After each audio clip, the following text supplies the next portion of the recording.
हजुर टङ्क सुब्बा च्यानललाई चाहिँ एकदम धेरै यो भिडियो हेरेर एकदम धेरै लाइक गरिदिनु होला, एकदम भाइरल बनाइदिनु होला भन्न चाहन्छु हजुर।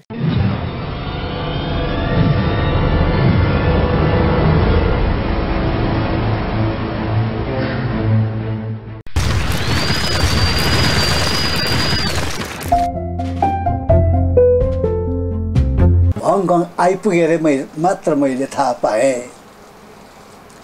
यहाँ हङकङमा बसोबासो गरिरहेका धेरै लामो समयदेखि बसोबासो गरिरहनुभएका हाम्रा नेपाली गोर्खाली दाजुभाइहरू प्राय 40-50 हजार छन्। उनीहरू राम्ररी बसेका छन्। यहाँ आफ्नो जातिको नाम राखेर सबैसँग मेलमिलापमा बसेर बडो उपयोगी जीवन उहाँहरूको बितिरहेको छ। संसारका पाठकहरूसम्ममा हेर हाम्रोमा फ्राइड भात छ भन्न देखायो भने पश्चिमकाहरू त हाँस्छन्। यो फ्राइड भात त जुन चाहिँ अहिले तिमी देखाउँदैछौ उहिले हामीले बनाएको हो। डङ्गुरका डङ्गुर फायरप्राइज साहित्य हामीसँग छ, के देखाउँछौ हामीबाट सिकेको कुरा। त्यस्तै अस्तित्ववाद हाम्रोमा छ देखायौँ भने त्यो त हामीले बनाएको हो, तिमीले भर्खर सिकेको, के देखाउँछौ त्यस्तो कुरा। तिमीले फ्यान्टासी शहर कल्पना भन्ने कुरा लेखेको छौ भन्यो भने त्यो फ्यान्टासी त हामीले त बनाएको हो। उता स्पेनको राइटरहरूबाट त्यहाँ आएको। लेखकले आफ्नो जिम्मेवारी बुझ्नुपर्छ र आफूले धेरै विचार गरेर सबैजनाको विचारसँग सहमत भएर देशलाई कता बढाउँ, अहिलेको बेलामा कता लैजाउँ, कतिसम्म दगुराउँ, कहाँनिर परिवर्तन गरौँ, कतिवटा राम्रो राख्ने कुरा चाहिँ राख्नुपर्छ। समाजमा सबै कुरा बिग्रेको हुँदैन। In the night of the forest होइन, अरूले त in the night of the forest लेख्ने थिए। उसको भाषामा कस्तो घुम्छ, in the forest of the night. यस्तो नयाँ बाटो खोज्ने कवि विलियम ब्लेकले भनेका छन्, कसैले कसैबाट सिक्छ लेख्नु भन्ने कुरा म पत्याउँदिनँ।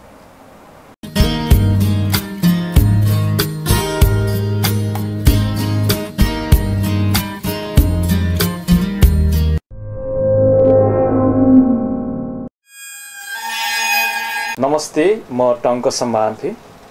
आज nexttime.com तथा limbwanblogspot.com को तर्फबाट म टङ्क सम्मान्थे यहाँहरूको समक्ष प्रस्तुत भइरहेको छु। आज यस प्रस्तुतिमा नेपाली साहित्यका चम्किला ताराका रूपमा अगाडि बढ्नुभएका वरिष्ठ साहित्यकार इन्द्रबहादुर राई अहिले हाम्रो अगाडि हङकङमा उपस्थित हुनुभएको छ। उहाँको हङकङ आगमनले नेपाली साहित्यलाई विश्वभरि फैलिनुको लागि ठुलो सहयोग पुगिरहेको छ। उहाँको विचार, उहाँको साहित्य लेखन हङकङमा मात्र नभएर विश्वभरि अध्ययन गरिँदै आएको छ र नेपालको महाविद्यालयमा पनि कोर्सकै उसमा पढिँदै आएको छ। उनै चर्चित व्यक्तित्वलाई आज हामीले हङकङमा स्वागत गर्न पाउँदाखेरि ज्यादै खुसी लागेको छ। म उनै वरिष्ठ साहित्यकार डाक्टर इन्द्रबहादुर राईज्यूलाई स्वागत गर्न चाहन्छु। आदरणीय दाई, यहाँलाई आजको यस कार्यक्रममा हार्दिक स्वागत छ। तपाईँ यहाँ हङकङ आउँदाखेरि सबैभन्दा पहिला तपाईँले कस्तो महसुस गर्नुभयो? हङकङ विश्व प्रसिद्ध नाम हो। हङकङ विश्व प्रसिद्ध स्थान हो।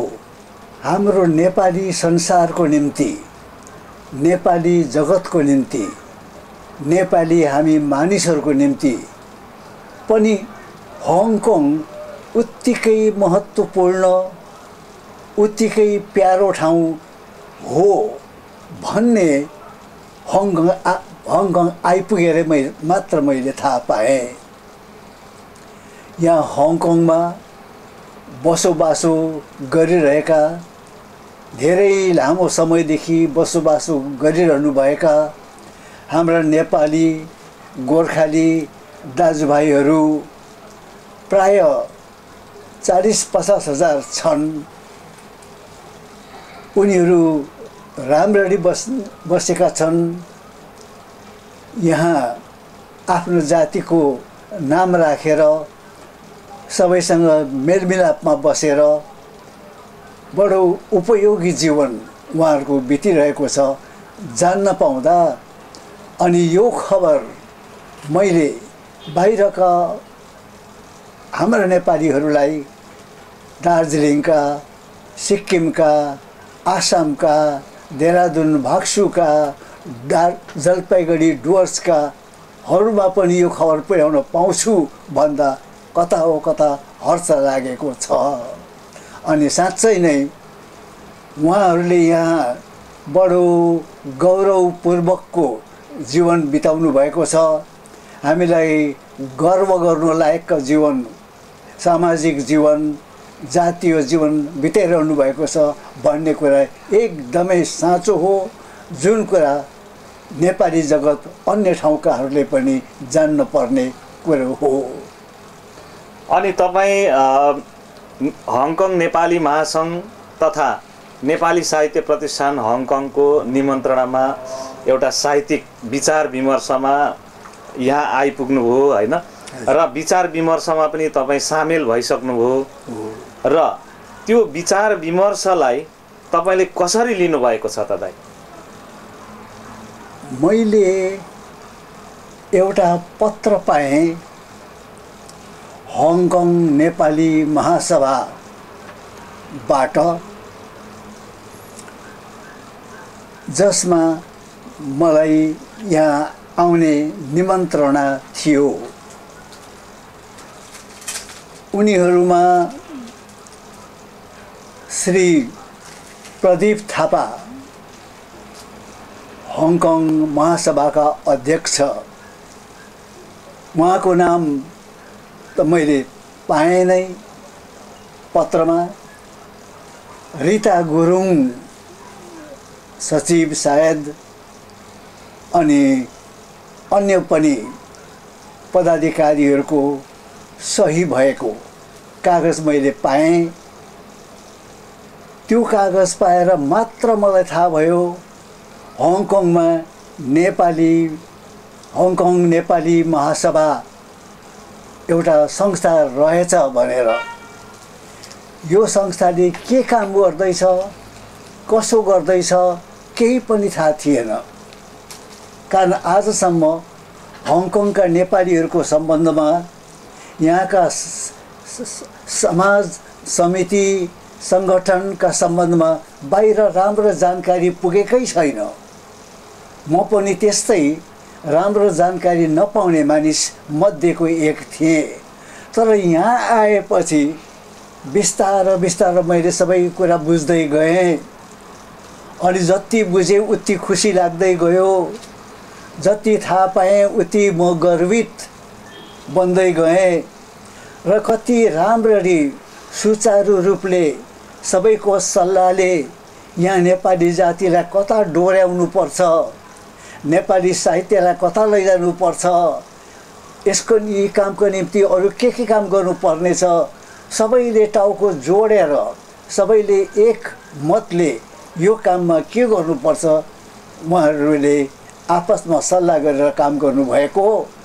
अनि कामहरू जति पनि गर्नुभयो उहाँहरूले अघिदेखि प्रत्येक काम सफलतापूर्वक भएको खबर पाएर, जानकारी पाएर कता हो कता आनन्द लाग्यो मलाई, मेरी श्रीमतीलाई। अनि यो खबर मैले दार्जिलिङमा पनि फोनद्वारा कतिलाई आजसम्ममा बताइसकेँ। उहाँको पत्र पत्रिकामा पनि केही त निस्किसक्यो। अब दार्जिलिङले पनि थाहा पायो। र दार्जिलिङले मात्र होइन, नेपालीहरू भएका सिक्किम, देहरादुन, भाग्सु सबैले अहिले इन्टरनेटको युगमा यो कुरा अब थाहा पाउन थाल्यो। हजुर, अब तपाईँ एउटा साहित्यिक विचार विमर्शमा उपस्थित हुनुभएकोले हङकङको साहित्यको बारेमा धेर थोर त तपाईँले जानकारी पाउनुभयो नै होला। र त्यसमा तपाईँलाई अहिलेसम्ममा हङकङले साहित्यमा कति जति काम गरे जस्तो लाग्यो तपाईँलाई? यहाँ आएर मैले एउटा कविता सङ्कलन सबैभन्दा पहिले पाएँ। हङकङका कविहरूका कविताहरूको सङ्कलन, हङकङका कविता पढेँ, छक्क परे। अन्य स्थानका काठमाडौँका, वहाँ झापाका, वहाँ गान्तोक, सिक्किमका, दार्जिलिङका कविहरूले जुन स्तरका कविताहरू लेख्छन् त्यही स्तरलाई ननागेको भए तापनि सहजै भेटेका कविताहरू त्यहाँ छन्। र भन्नुपर्छ धेरै कविताले त्यता लेखिएका कविताहरूलाई नागेको छ। भन्दा अझ राम्रो उद्योग, अझ राम्रो लक्ष्य, अझ राम्रो तारो लिएर यहाँका कविताहरू लेखिँदैछन् अनि सफलतापूर्वक लेखिँदैछन्। र यस्ता एकभन्दा एक कविहरू यहाँ जन्मन थालेको यो एउटा उज्यालो खबर छ, सबैलाई पुर्याउनु पर्ने। हजुर, अब तपाईँले साहित्य मात्रै नभएर हङकङमा बसोबास गर्ने नेपालीहरूको जनजीवनको बारेमा पनि धेर थोर त तपाईँलाई थाहा भयो होला। त्यसो भएले यहाँ चाहिँ यहाँको जनजीवन बारे तपाईँको आफ्नो व्यक्तिगत महसुस चाहिँ कस्तो लागिरहेको छ? यो छोटो समयमा पनि यहाँ नजिकै हुँदो कहाँ कहाँसम्म चाहिँ हामीले जान पायौँ अनि सङ्गठनका कार्यकर्ताहरूसँग भेट्न पायौँ, बडो प्रभावित बनेका छौँ।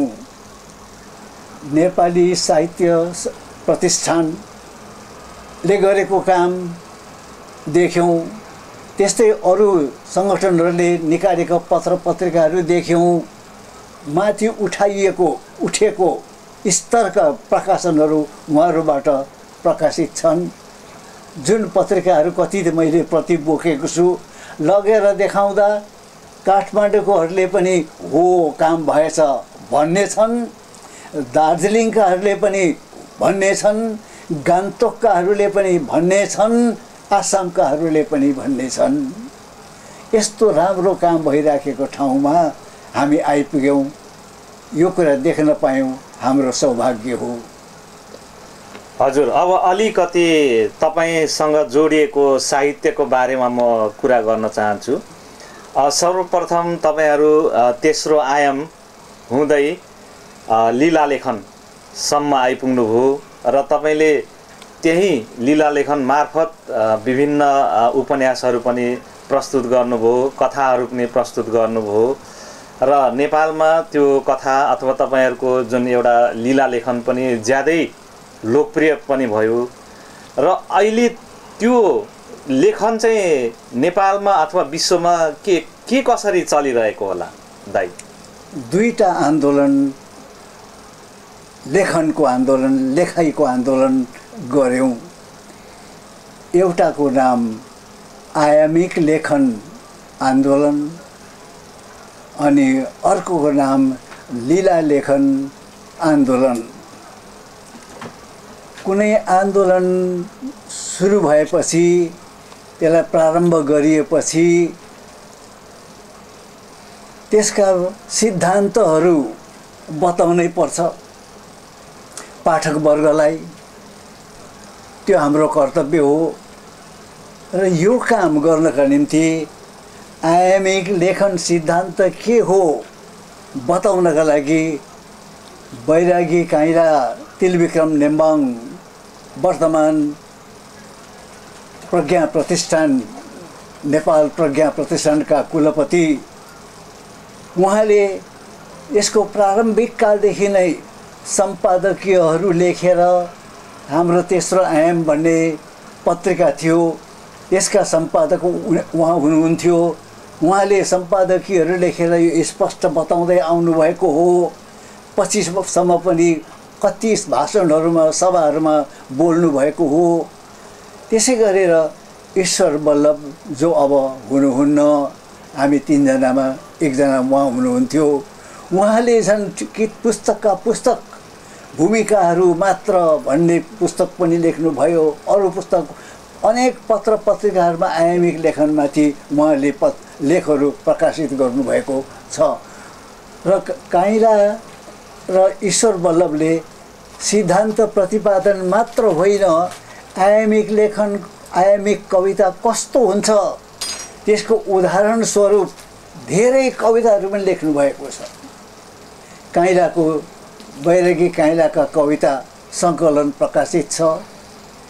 ईश्वर बल्लभका पनि त्यसरी नै कतिवटा सङ्कलनहरू प्रकाशित छ। ती सबमा हामीले आयामिक लेखनका सिद्धान्तहरू सबै व्याख्या गर्ने कोसिस गऱ्यौँ।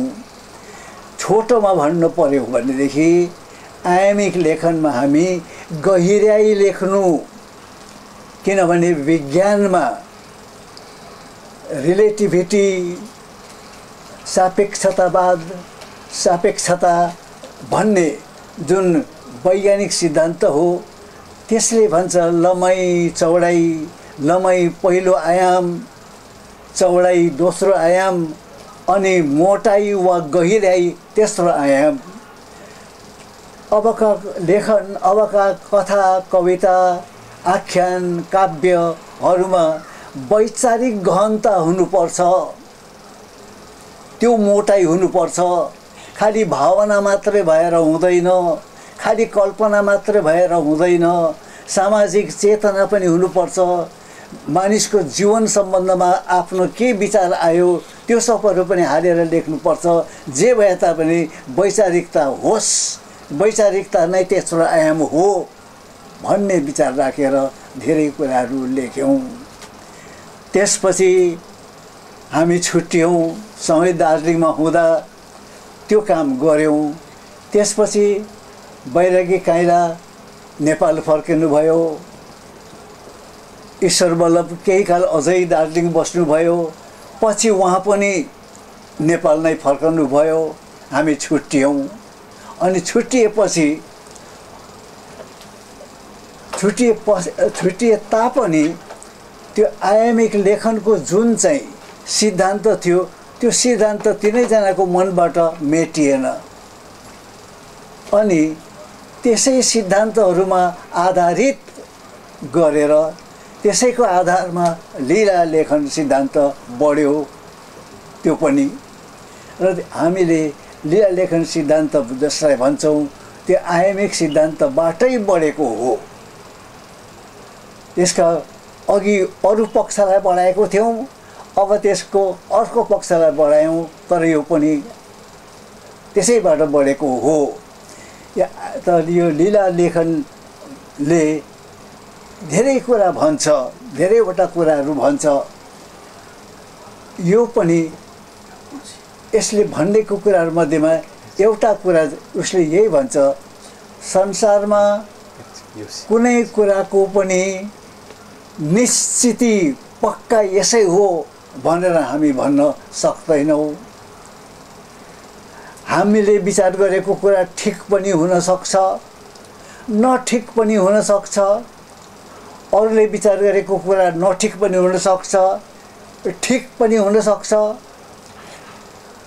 एउटा कुरा, एउटा विचार हाम्रो सधैँलाई ठिक हुन्छ हामी भन्न सक्दैनौँ।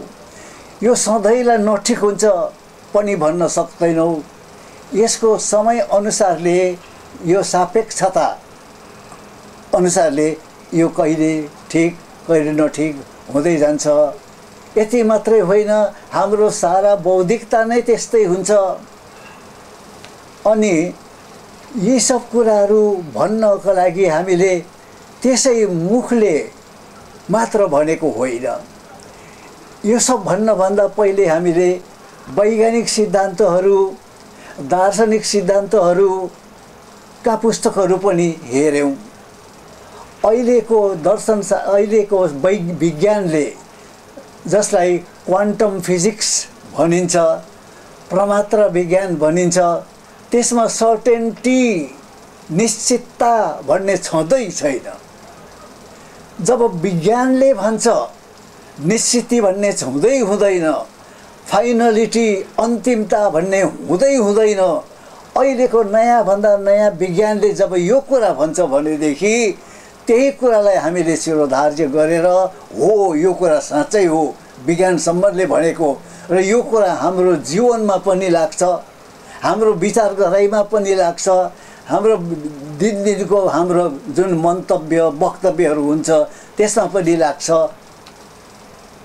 कसरी लाग्छ फेरि त्यो देखाउनका निम्ति भिन्दै कोसिस गर्नु पर्यो, साहित्यिक कोसिस। तर आधारिक विचार यसरी हामीले ल्याउँ नयाँ वैज्ञानिक सिद्धान्तबाट, अनि त्यसै अनुसारको नयाँ दार्शनिक सिद्धान्तहरूबाट। अनि फेरि हामीले यो पनि देख्यौँ यो अहिले विज्ञानले नयाँभन्दा नयाँ कुरा जुन भन्दैछ, पाश्चात्य देशका दर्शनशास्त्रीहरूले फिलोसफर्सहरूले नयाँ नयाँ कुरा जुन भन्दैछन्, क्वान्टम फिजिक्ससँग मिल्दो कुरा जुन गर्दैछन् उनीहरूले, त्यो कुरा त कता कता हाम्रो पुरानो धर्ममा पनि मिल्छ, त्यहाँ पनि पाइन्छ। र हामीले धर्म भन्ने कुरालाई त्यो पुरानो कुरा अब काम नलाग्ने कुरा, अब यो 21औं शताब्दीमा लाग्दैन भन्ने कुरा र धर्मलाई खिसी गर्ने कुरा अब छैन। 19औं शताब्दीसम्म 20औं शताब्दीको पूर्वार्धसम्म धर्मलाई खिसी गर्थ्यो विज्ञानले। तर 20औं शताब्दीको पछिल्लो भागदेखि र अहिले 21औं शताब्दी लाग्दाखेरि विज्ञानले समेत भन्छ धर्मले भनिसकेको कुरा पो भर्खर हामीहरूले त चाल पाउँदैछौँ। र यसरी हाम्रा धर्ममा गहिरा गहिरा कुराहरू छन्, गहिरा गहिरा सत्यहरू छन्, ती सबलाई पनि लिएर हामीले लेख्नुपर्छ। अनि हाम्रा धर्महरूबाट, हाम्रा कथाहरूबाट, लोककथाहरूबाट, हाम्रा पुराना जति पनि गीतहरू छन् तिनीहरूबाट पनि कति चिज पाउँछौँ। ती सब आफ्नो चिजहरू हालेर लेखेको साहित्य चाहिँ हाम्रो साहित्य हुन्छ, नत्र भने त अरूको साहित्यको पुच्छरे मात्र हुन्छौँ हामी हुन्छौँ, जसमा कुनै किसिमको गर्व गर्न सकिँदैन। पाश्चात्य साहित्यमा हामीले वहाँ फ्रायडवाद भएको हामी जान्दछौँ। यदि हामीले पनि संसारका पाठकहरूसम्ममा हेर हाम्रोमा फ्रायडवाद छ भन्न देखायौँ भने पश्चिमकाहरू त हाँस्छन्। यो फ्रायडवाद त जुन चाहिँ अहिले तिमी देखाउँदैछौ उहिले हामीले बनाएको हो। डङ्गुरका डङ्गुर फ्रायडवादी साहित्य हामीसँग छ, के देखाउँछौ हामीबाट सिकेको कुरा। त्यस्तै अस्तित्ववाद हाम्रोमा छ देखायौँ भने त्यो त हामीले बनाएको हो, तिमीले भर्खर सिकेको, के देखाउँछौ त्यस्तो कुरा। तिमीले फ्यान्टासी शहर कल्पना भन्ने कुरा लेखेको छौ भन्यो भने त्यो फ्यान्टासी त हामीले त बनाएको हो। उता स्पेनको राइटरहरूबाट त्यहाँ आएको। त्यस्तै म्याजिकल रियालिटी हामीसँग छ भन्नु भने त्यो पनि पश्चिमले बनाएको। त्यस्तै ब्ल्याक ह्युमर, कालो हास्य भन्ने कुराले नयाँ सिद्धान्त भनेर हामीले भन्छौँ। हामीले कालो हास्य लेखेको छौँ भन्यो भने तिमीहरू त सिक्नुमा मात्रै रहेछौ, खालि सिक्दा रहेछौ अर्काको, आफ्नो चाहिँ केही छ के त तिमीहरूकोमा, देऊ न त्यो बोल न भन्दा हामीले के बोल्नु। हाम्रो इतिहास, हामी मानिस भिन्दै हौँ। यो कुराबाट हाम्रो इतिहास, हाम्रो भूगोल, हाम्रो बुढाबुढीले भनेका कुराहरू, हाम्रा धर्महरूले भनेका कुराहरूमा चाहिँ यस्ता कुराहरू छन् जुन संसारको अरू भागले अहिलेसम्म सुन्नै पाएको छैन। त्यो हाम्रो सम्पत्ति हो। अब त्यसलाई लिएर हामी साहित्यमा लेखौँ र हाम्रो साहित्यको केही महत्त्व होला जस्तो लाग्छ र यतातिर पनि हामी बढ्दैछौँ, बढ्नुपर्ने कर्तव्य हाम्रो हो भन्ने ज्ञान हामीलाई आएको छ। अब आउँदा नयाँ पुस्ताका लेखकहरूले नेपाली साहित्यलाई कुन रूपले अगाडि बढाउँदै लैजाँदा राम्रो हुन्छ होला दाइ? पहिलो शक्ति हुन्छ राजनैतिक शक्ति, पोलिटिकल पावर। पोलिटिक्स त बडो बलियो चिज हुन्छ। देश सबै राजनीति र राजनीतिज्ञहरूकै हातमा हुन्छ। देशलाई सबैभन्दा प्रभाव पार्ने शक्ति राजनीतिक शक्ति नै हो, उनीहरूकै हातमा हुन्छ। राजनीतिक शक्ति एउटा ठुलो शक्ति हो। त्यसबाहेक अर्को शक्ति हुन्छ आर्थिक शक्ति। देशलाई त्यसरी नै कता लैजानु, देश कस्तो बनाउनु, त्यो आर्थिक शक्ति चाहिन्छ। आर्थिक शक्ति हुन्छ व्यापारी वर्गको हातमा, औद्योगिकहरूको, इन्डस्ट्रियलिस्टहरूको हातमा, जसको हातमा अर्थतन्त्र छ।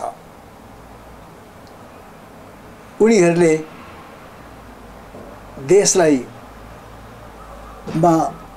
अकाल ल्याउन वा सकाल ल्याउन, सबैलाई सुखी पार्न वा धेरैलाई दुखी पार्न अर्थतन्त्रको वितरणमा उनीहरूबाट ठुलो हात, ठुलो काम हुन्छ। तेस्रो शक्ति हुन्छ धार्मिक शक्ति। धर्म बडो ठुलो शक्ति हो।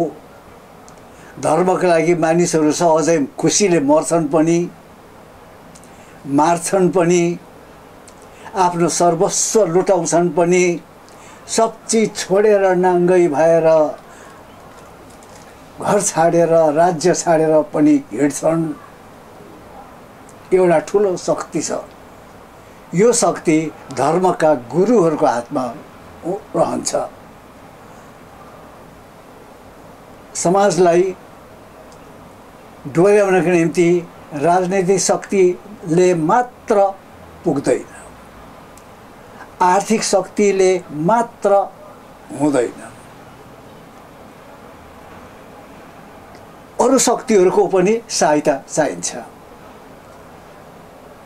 भने यस्ता शक्तिहरूमा यी साहित्यिकहरूको हातमा केही शक्ति होला? यिनीहरूकोमा चाहिँ के होला त? यिनीहरूको हातमा त न रुपियाँ पैसा छ, न राजनीतिक शक्ति छ, न धर्मको शक्ति छ, खाली छ त्यही एउटा कलमले लेख्छ, त्यति मात्रै हो, कागज र कलमका मात्र। तर देख्छौँ संसारमा यो साहित्यिकहरूसँग, लेखकहरूसँग, कविहरूसँग डराउँछन् राजनीतिक शक्ति पनि, डराउँछन् धार्मिक शक्ति पनि, छुलछुली छ राजनीतिक आर्थिक शक्ति पनि। यिनीहरूकोमा के छ त? यिनीहरूकोमा एउटै कुरा छ, मानिसको भाव, भावना, विचार फरक्क बदली गरिदिन सक्ने शक्ति यिनीहरूको हातमा छ। आज लेखकहरूले लेखेर धर्मको विरुद्धमा लेखेर धर्ममा भइरहेको कतिवटा खलता, कतिवटा नचाहिँदो कामहरूको विरुद्धमा लेखिदियो भने धर्म, मन्दिर, गुम्बा, चर्च, मस्जिद पनि भित्रबाट काम गर्न थाल्छ।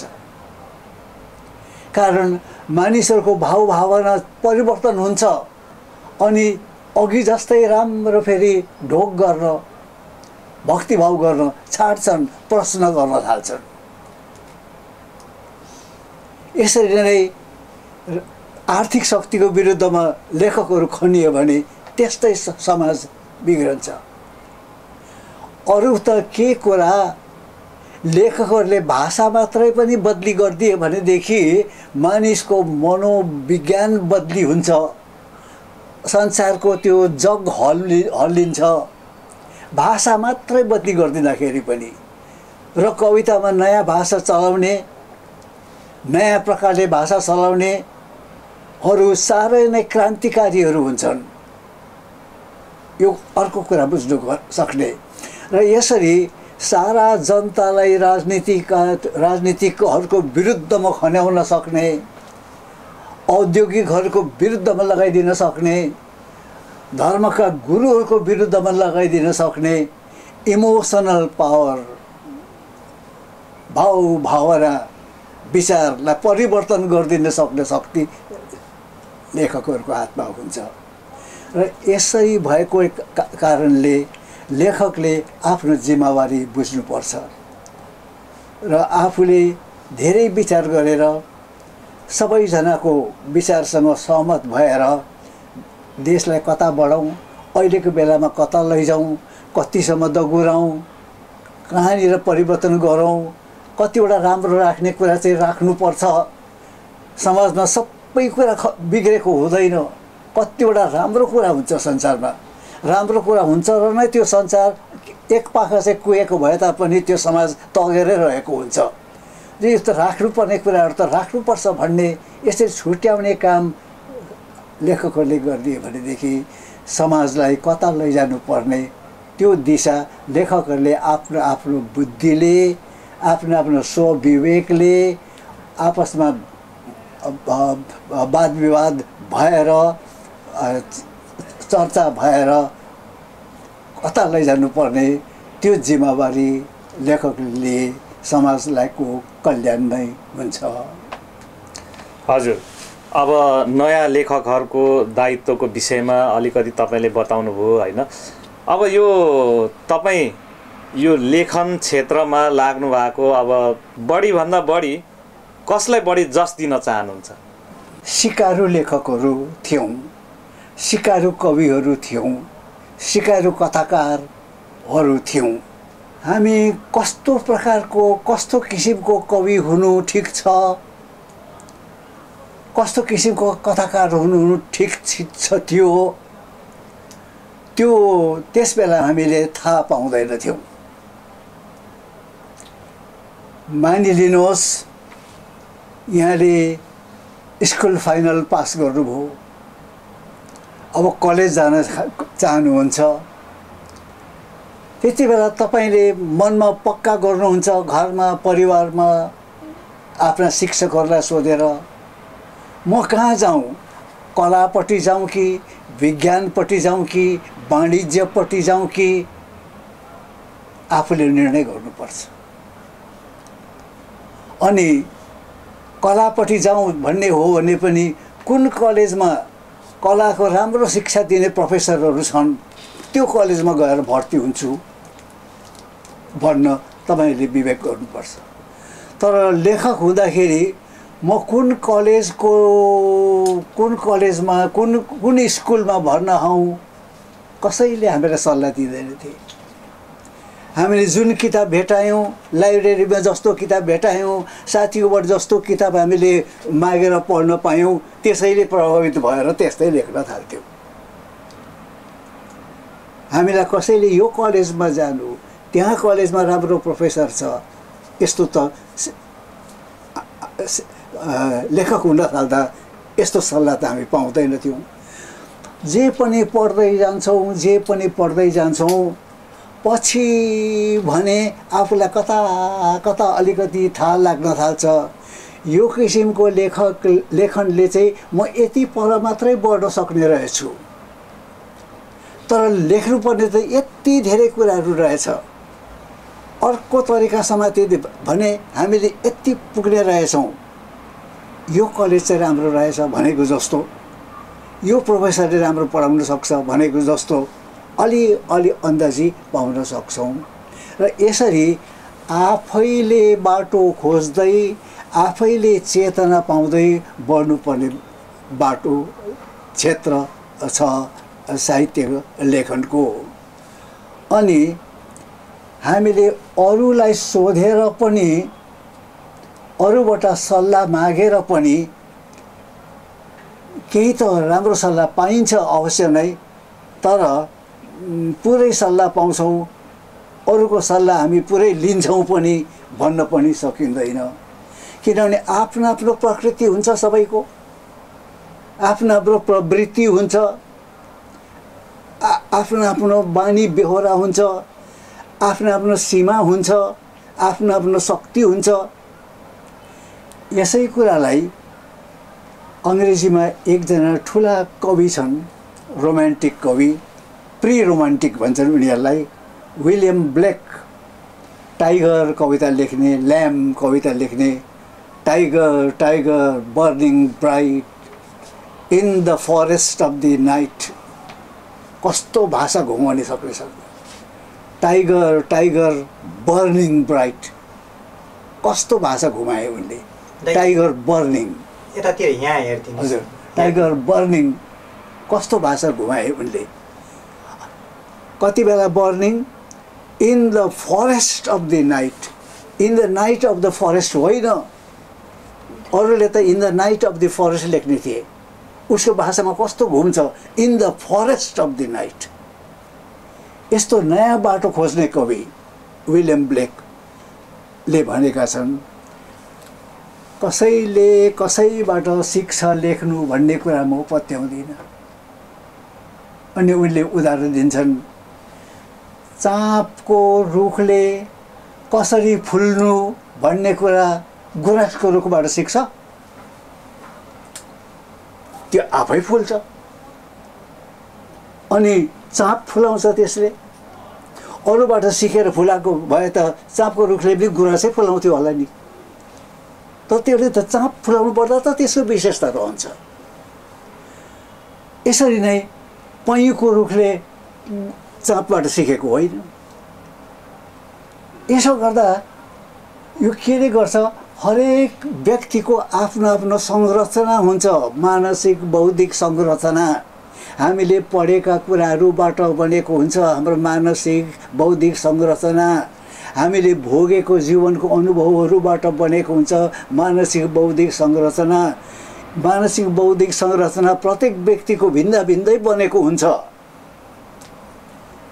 र उसले भिन्दा भिन्दै चिज दिन सक्छ। त्यसकारणले मैले कसबाट सिकौँ, मैले त दिनुपर्छ आफैबाट। र त्यो चाँपको रुखको आफ्नै संरचना हुन्छ र त्यसले चाँप फुलाउँछ, गुराँसको रुखको आफ्नै संरचना हुन्छ र गुराँस फुलाउँछ, रातै जङ्गलै रातै बनाएर। पयुँ फुलेको त देखेकै छौँ हामीले आफ्नै संरचनाले। यसरी आफ्नो संरचनालाई परिष्कृत बनाउने, समृद्ध बनाउने काम सक्दो पढ्नु, सक्दो आफ्नो अनुभवमाथि चिन्तन गर्नु, पढेका कुराहरूमाथि चिन्तन गर्नु, मन मिल्दा साथीहरूसँग वाद विवाद गर्नु, पारस्परिक गर्नु, यही एउटा बाटो हो। यही बाटो हामीले लिनुपर्नेछ। दर्शकहरूको सामु वरिष्ठ साहित्यकार इन्द्रबहादुर राईज्यूसँग हामीले वार्ता गऱ्यौँ र आज हामीलाई यस कार्यक्रमको लागि सहयोग गरिरहनु भएको छ nexttime.com का सम्पादक विनय शाह र क्यामेराम्यानमा प्रेमजी र म यस कार्यक्रमबाट बिदा हुन चाहन्छु। नमस्ते।